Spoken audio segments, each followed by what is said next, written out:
గౌరవనీయులు పెద్దలు BRS party అధ్యక్షులు కేసీఆర్ గారి సూచన మేరకు మొన్న రాష్ట్ర ప్రభుత్వం ఏదైతే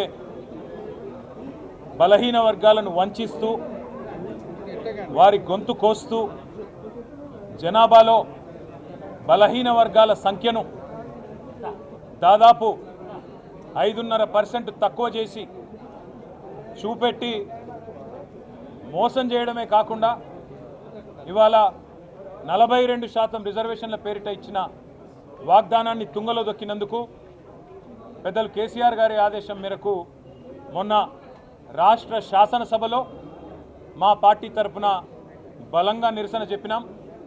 అదేవిధంగా శాసన మండలిలో కూడా బలంగా నిరసన చెప్పి మీ ఈ కులగణన ఏదైతే ఉందో మీరు ఇచ్చిన స్టేట్మెంట్ ఏదైతే ఉందో ఈరోజు ఆ కులగణన మీద ఇది పూర్తి తప్పుల తడక.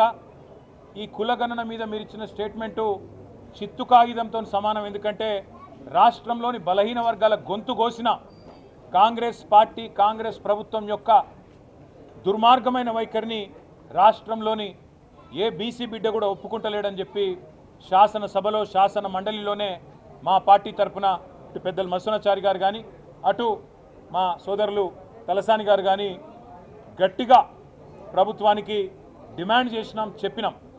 ఇది తప్పుల తడక, ఇది శుద్ధ తప్పు. మీరు చేసింది తగ్గించి చూపెట్టి కావాలని మీరు మరి బలహీన వర్గాలను చిన్నగా చేసి చూపెట్టే ప్రయత్నం చేస్తున్నారు అని చెప్పి నిరసించడమే కాకుండా మేము డిమాండ్ చేసినాం.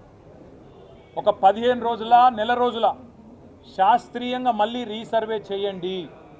ఖచ్చితంగా ఇవాళ రాష్ట్రంలోని బలహీన వర్గాల బిడ్డలు ఆందోళనలో ఉన్నారు.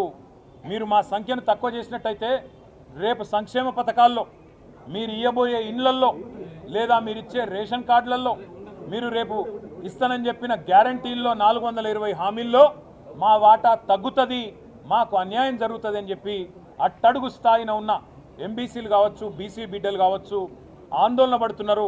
కాబట్టి వారి ఆందోళనను ఉపశమనం చేయడానికైనా సరే మీరు వెంటనే తిరిగి రీసర్వే మొదలుపెట్టండి అని ప్రభుత్వానికి కోరినాం.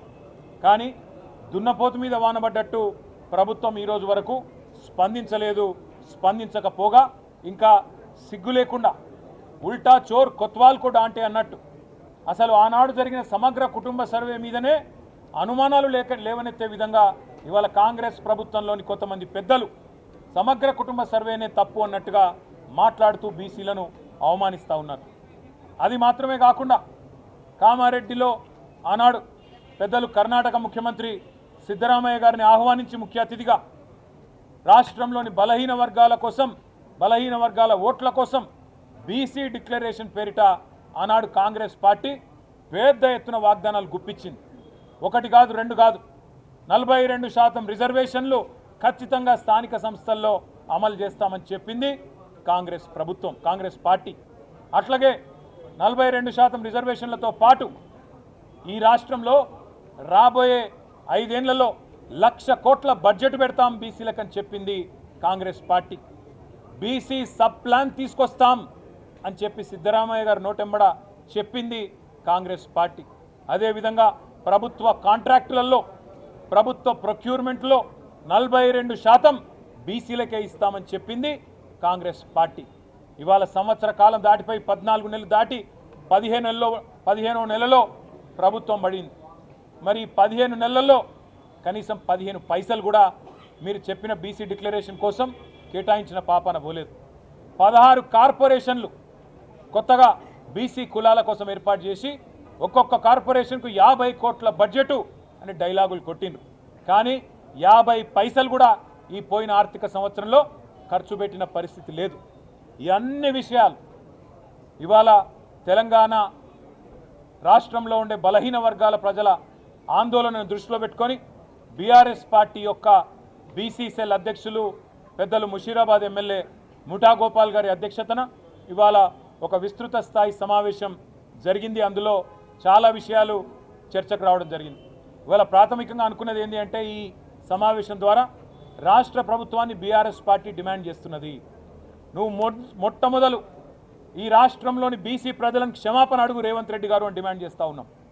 5.5% జనాభా తగ్గించి దాదాపు 22 లక్షల మందిని ఉన్నవాళ్లను లేనట్టుగా చిత్రీకరించే దుర్మార్గం ఏదైతే రేవంత్ రెడ్డి చేసిండో దానికోసం వెంటనే ఈ రాష్ట్రంలోని బీసీలను రేవంత్ రెడ్డి క్షమాపణ కోరాలని చెప్పి మేము డిమాండ్ చేస్తూ ఉన్నాం.